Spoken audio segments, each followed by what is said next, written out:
Okay, I'm gonna record this. I'm recording this again because I kind of got sidetracked and forgot what I was talking about. But anyways, I'm gonna be reviewing Leprechaun 4 in Space, which came out in 1997. It's directed by Brian Trenchard Smith, and it stars the only two actors I'm gonna name because they're pretty well known. Is Warwick Davis, of course, is Leprechaun, and Miguel Nunez Jr.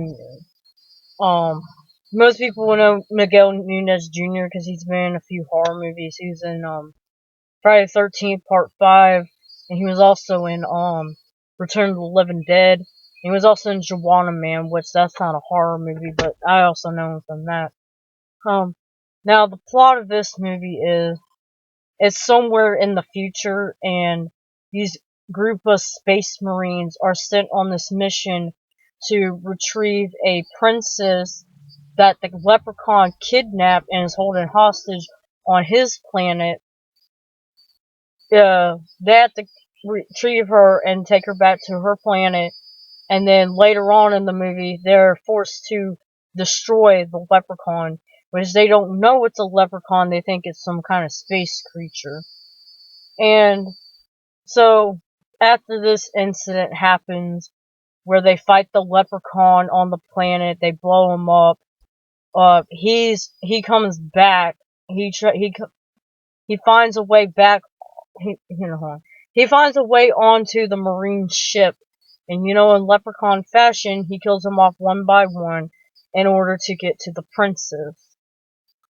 And that's the basic plot of this movie. Now, I'm gonna be honest with you. I had a rough history with this movie. I actually didn't see this movie until I bought this 4-pack. Like for some reason I seen like the first 3 Leprechaun movies and the Hood movies when I was a kid, but this movie I never saw. And then when I bought that 4-pack like years ago, I finally watched it, and I did not like this movie at all when I first saw it. I thought it was extremely boring and annoying, and I just didn't like it for some reason, and which I didn't understand. Because I rewatched it for this review, and this time around, I actually kind of enjoyed it a little bit. I laughed at some of the jokes, some of the special effects and set designs were really good. I really enjoyed Miguel Nunez Jr. in this movie, and Warwick Davis, and a few of the other actors. But anyways, so I guess I'll get into acting. The acting's not that great. It's the typical, low budget sci-fi, fantasy, horror acting for this kind of movie. If you've seen like shit like Starship Troopers or anything like, because they're Marines in the military, so the acting's just like, what you gonna do? It's like yelling and like pauses in between when they're talking, like, what are you gonna do, cadets? Like, it's that kind of stuff, and it's really annoying. But after a while, you kind of get used to it. It's like I said, typical, like, military, how they talk and all that kind of stuff. I also like that the Leprechaun doesn't use limericks in this movie, which, when he rhymes and stuff, which I actually like that, because after a while, his rhyming really gets on your nerves. Yeah, I enjoyed that. And it seemed like Warwick Davis was having more fun in this movie. You know, I don't know. It just seemed like he had a funner time doing this movie for some reason to me. Um, I guess that's basically the acting. Uh, I know. All right. Now, another thing that kind of surprised, or I'll get into Miguel Nunez Jr. I found him the most interesting in the movie, even though he's not really the main focus. he's kind of the token black guy, but he's the one that mainly cracks the jokes. And I laughed at some of his jokes. Like there's a scene where they're riding onto the planet to get the princess, and they hit like this torrential spot, and he goes, "Whoa, who's driving this thing? Ray Charles?"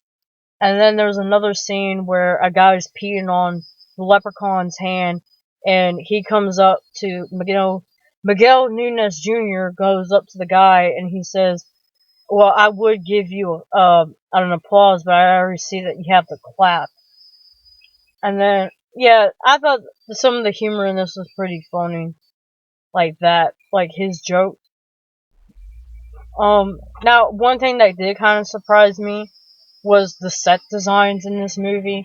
Like out of all the horror space movies, I mean, in the franchises, like you know, Leprechaun, or not Leprechaun, Nightmare on Elm. Oh my God, why? Oh my God. Okay, Jason X, and Hellraiser Bloodline. I the set designs on that movie look awful compared to this movie, and I was totally surprised. Like, there's a lot of great set designs. Like, there's one scene where they have to go into like a waste hazard room, and it kind of looks like something out of like a video game or whatever. Like how it's kind of lit in red, and there's like green mold, and I guess not mold, like sludge and stuff on the pipes and the walls, and it just looks disgusting. Um, Also, some of the scenes where they're going down into like these tunnels, and like how they're lit, it reminds me a lot of the Alien movies. There's also like Dr. Mittenhand's lab looked really good, and the cargo bay at the end of the movie looked really good. Is for a low budget movie, and you could tell it was really low budget. The set designs look pretty amazing for it. Besides, like one scene where they're at this bar, it just looked like they threw some sets to like threw some things together, and just like a couple of chairs, and like some like billboard thing in the back. It looked cheap, but everything else looked fine to me. And the special effects were pretty good too, especially with the spider creature thing that comes in at the end. I thought that actually looked really good, and it reminded me a lot of David Cronenberg's The Fly, which I think it was supposed to be an homage to that movie, and also the original The Fly that came out in the 50s, because there's a scene where the fly creature goes, "Help me! Help me!" Um, now, I don't know, but the leprechaun uses a lightsaber in this movie, and I don't know if they actually like got asked permission from like George Lucas or whatever to use that. But I found that kind of funny that they had a lightsaber in this movie, because this is a low ass budget movie. So now, I don't really remember most of the deaths in this movie, because I don't think there were that many. Um, the one scene that I remember the most is how how the leprechaun gets onto the marine ship. He actually comes out through some guy's penis, and it's not gory or anything, but that's how the guy dies, and it was really really ridiculous. But I mean, in Nightmare on Elm Street 4, the Dream Master, a dog pisses fire, and that's what resurrects Freddy. So whatever. And I mean, it's a Leprechaun movie, so you're bound to expect some nonsensical stuff in it. Um, there was another scene another death scene I remember is it's not really a death scene, but I guess it kind of is. But this guy gets like a platter thrown at his face, or like a medical tray thrown at his face, and it hits him in the face, and it does like this. It smashes it in, and it does like this cartoony effect, like his face smashed in. Then there was another death. I don't remember. This girl was fighting the leprechaun, and I forgot how she died. And I only watched this movie yesterday, but I mean, I watched 2 movies after it, so. The leprechaun actually kills someone with the lightsaber. He cuts off his limbs with it. What other deaths? Dr. Mittenhand's death, like, I don't know if it's really his death because he comes back as the spider creature thing, but the leprechaun, because Dr. Mittenhand makes this DNA thing where this chemical where it replicates tissue and stuff. And the leprechaun gets a hold of it, and he puts a tarantula and a scorpion in it, and then puts it in a syringe and jabs the syringe into Dr. Mittenhand's head, and it makes his head, or makes him explode for some reason, which I thought that was weird. Um, I had another death scene in my head, and now I don't remember. Oh, and then, like, the sergeant character, this scene was just weird. For some reason, I guess something messed up in his brain, because he has this metal plate in his head. For some reason, he dresses up as a woman and starts stripping and dancing and shit. It was really weird. But he malfunctions and he explodes. And, not explodes, but I guess, but he malfunctions and it kills him. But you find out he's a cyborg. And I just didn't get that scene. Like, I don't understand why he dressed up as a woman and was just stripping us. I didn't understand that. A lot of the deaths in this movie were like very comical and dumb. Um, and then the ending of the movie where they're fighting the leprechaun. Um, they they go into like the cargo bay, and for some reason there's this device in there that that minimizes and maximizes the item, or like items and particles and stuff. And for the way he hits the button, and it blows up the leprechaun to like a giant, and they're sitting there trying to hide from him, and the guy opens the cargo bay doors, and the leprechaun gets sucked outside, and then you see like his parts. I don't know, there's a lot of explosions in this one too. He like explodes apart because I guess because there's no oxygen out there in space, and his body parts are floating around, which was a bad special effect. But I mean, it was the 90s, so I'm not gonna harp on it too much. And it's like flipping them off and all that. It was, and then the guy goes, "Yeah, you too, buddy." I'm like, I don't know.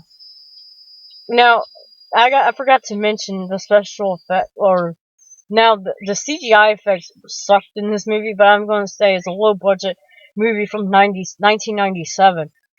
And so I'm not going to harp on it too much. Like, the outside of the ship looked really bad. It just looked awful.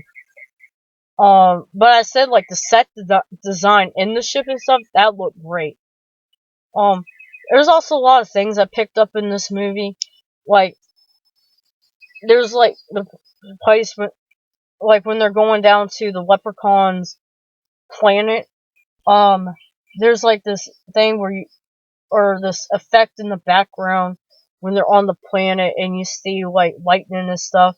And it kind of reminded me of, like, older video games for some reason. And there's also, like, a lot of, like, Doom or kind of like Doom references. Like, when the doors open in the movie, it actually uses the sound effect of the doors open in the Doom games. I think I picked up some music from there too, from Doom, but I'm not sure.